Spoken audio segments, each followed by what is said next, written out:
Cohesion is another thing that's really important when you're structuring your argument, and it's putting everything together, which is, without it, your argument is not going to make a lot of sense. The amount of effort that you put in will be ultimately wasted. So what I mean by cohesion is everything fits together perfectly. It's like there's no loose ends, it's all very polished, very neat and tidy. Everything goes from one to the next. It doesn't jump around all over the place. It ensures that your argument also is a little bit airtight.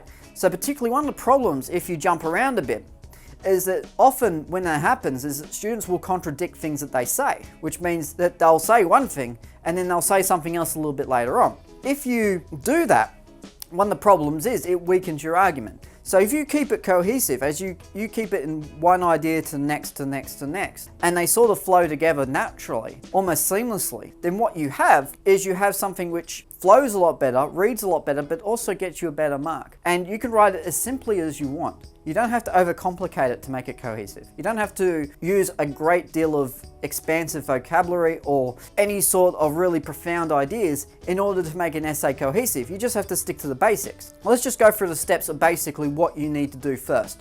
First, you need to find some common links between each of your arguments. So work out the 3 ideas you have, or 2, or however many you've got, which things sort of go together. So is there something which one will go directly to the next? Or if you make 1 point for one argument, will it go to 1 point in another argument? And can you make that the jump between the 2 of them? Put them in an order which makes the jump from one to the next appear seamless. So as I said before, it's something that it just moves along without jumping. So you don't suddenly go meanwhile or a completely different train of thought from what you had previously, because it makes it jars it a bit, makes it a bit disjointed. And it does ultimately have an effect on what amount of strength you have in your argument, but also it doesn't make it quite as convincing as what it would if it just appears a bit more seamless. And finally, put your strongest point first. Let your other points unravel off it. So even though you're trying to put an order which they will flow together, you still need to focus on having your best point first. Even if it imbalances the flow a little bit, at least if you've got your strongest point first, then you've got your most convincing point first. And then you can use your arguments based off that to improve it, develop it, and so on. But making sure, of course, that you're answering questions. Otherwise, that's about it for really structuring an argument in your essay. I hope this really does help, because this is one of the most common questions I get asked, is how to structure an essay.